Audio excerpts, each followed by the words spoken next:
Përshëndetje, jemi sot në këtë komunikim së bashku me deputetët e grupit parlamentar të Partisë së Lirisë për të prezantuar një nisëm për uljen e të vëshës ushqimeve të shportës, që në vetvete nuk do thot asgjë tjetër veç se ulje e kostos si jetesës për mira familjet të cilat sot vuajnë në pamundësi, jo vetëm për të blerë produktet bazë, por edhe për shkak se rritja e çmimeve e ka bërë të papërballueshme përballlimin e jetesës. Ndaj ftoj zonjën Erisa Xhixho që të prezantoj këtë projekt ligj shumë të rëndësishëm për të gjithë shqiptarët.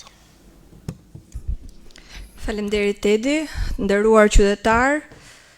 Në fakt shqetësimi më i madh i qytetarëve shqiptar sot është kostoja e dyfishuar e jetesës, sidomos në 3-4 vitet e fundit. Shqiptarët shpenzojnë 40% të buxhetit familjar për ushqime dhe paguajnë më pak se të gjithë qytetarët e Bashkimit Evropian.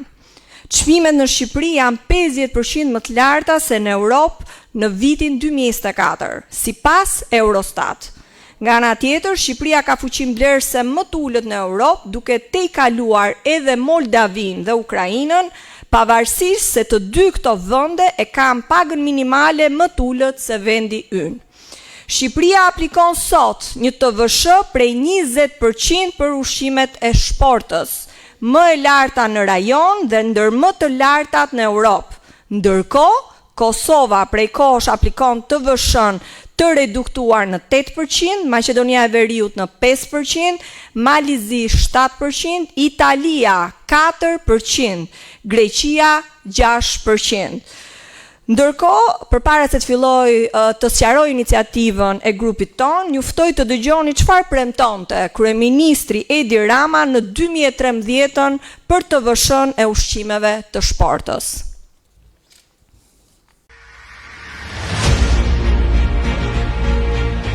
Nuk do t'i kërkojmë më familje zakonshme të këtij vendi të paguajnë 20% taks për kilën e bukës, 20% taks për kilën e qumshit, 20% taks për kokën e vezës, apo për kilën e vaj, të mjerit, të rizit. Ne do t'i bëjmë 0 taksat e ushqimit.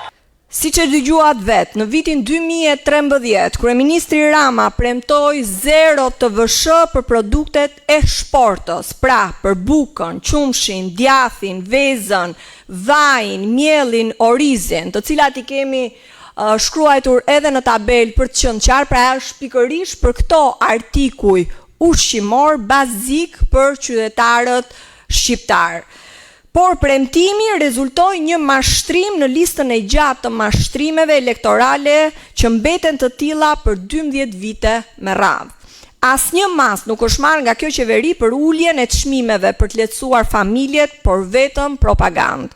Të nderuar qytetar, në kushtet e inflacionit të lartë të viteve të fundit dhe rritjes së kostos së jetesës, sidomos në ushqime dhe në energji, bëhet e nevojshme që politika fiskale të ndërhyjë në mënyrë të drejtë për të ndihmuar qytetarët.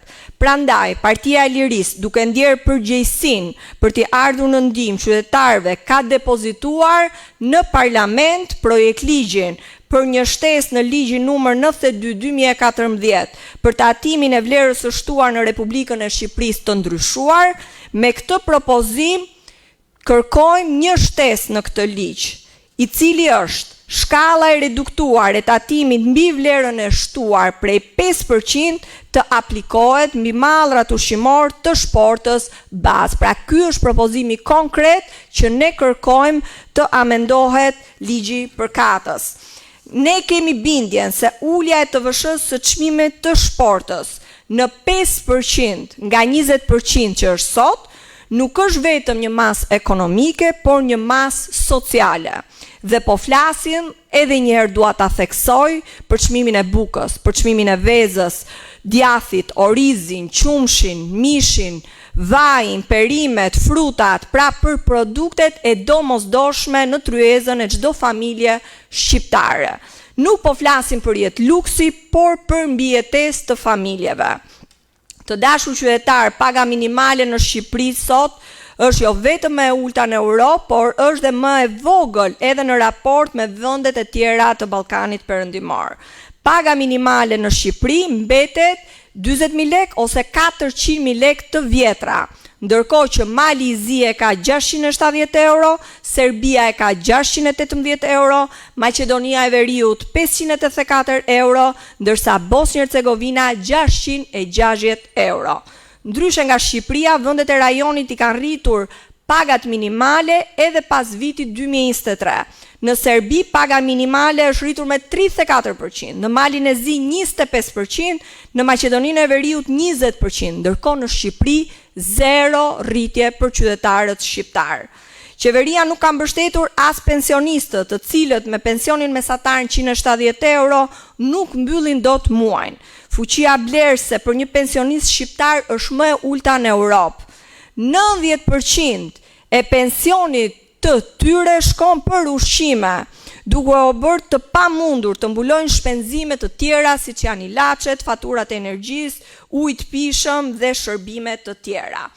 Qeveria nuk ka rritur as pagën minimale, as pensionet, por është mjaftuar me indeksime qesharake për pensionistët.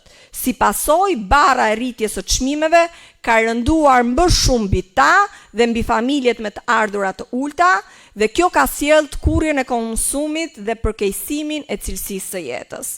Zërimi të VSH-s që Rama premtonte në 2013 për produktet e shportës, jo vetëm që nuk është bërë në 3 mandate qeverisë, por shtresat në nevojë, shtresat e mesme nuk janë mbështetur as në kulmin e krizës së pandemisë, duke u lënë në mëshirë të fatit gjithë situatën ekonomiko-financiare.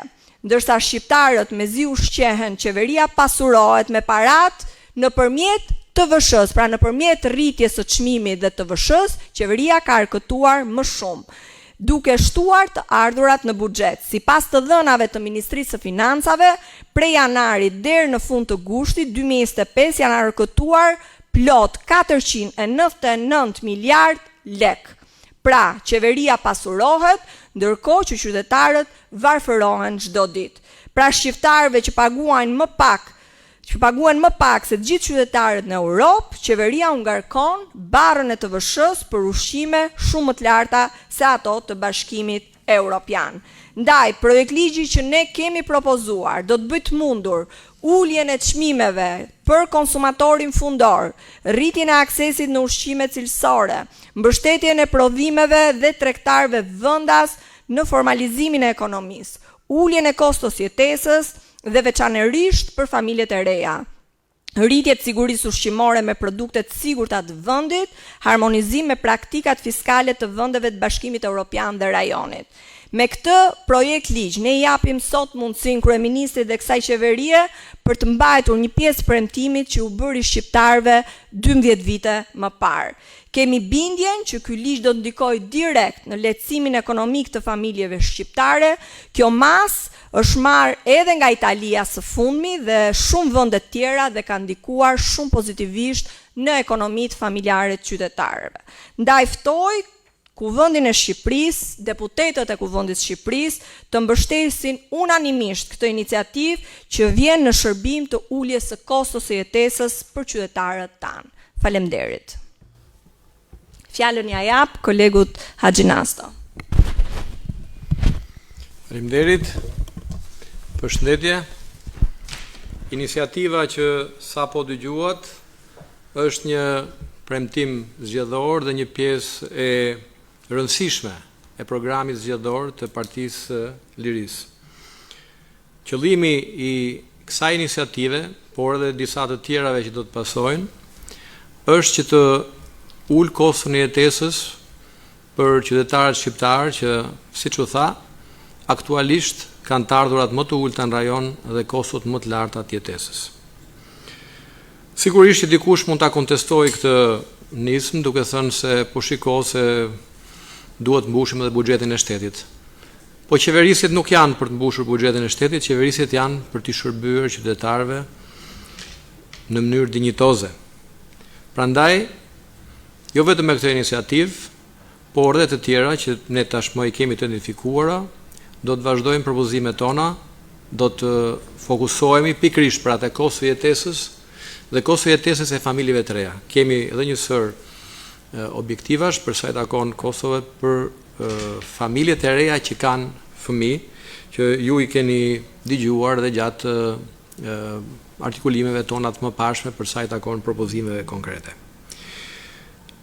Një impakt të drejt për drejt, kjo iniciativë jep përbujtësinë, i cili është një sektor jetik i vendit, ndërkohë që po e zvoglon në mënyrë të vazhdueshme kontributin e tij në prodhimin e përgjithshëm bruto, ka rënë në 15%, që do të thoja është një situatë alarmante ekonomike, po kështu ka pasur dhe pasojë të jashtëzakonshme demografike, fshatrat po zbrazen dhe toka po lihet djerë. Prandaj ne do të vazhdojmë me këto iniciativa, edhe për politikat fiskale në bujqësinë do të jemi përsëri aktiv. Një nga premtimet gjatë fushatës ka qenë unifikimi i TVSH-s në të gjitha hallkat e prodhimit bujqësor dhe këtë do ta realizojmë.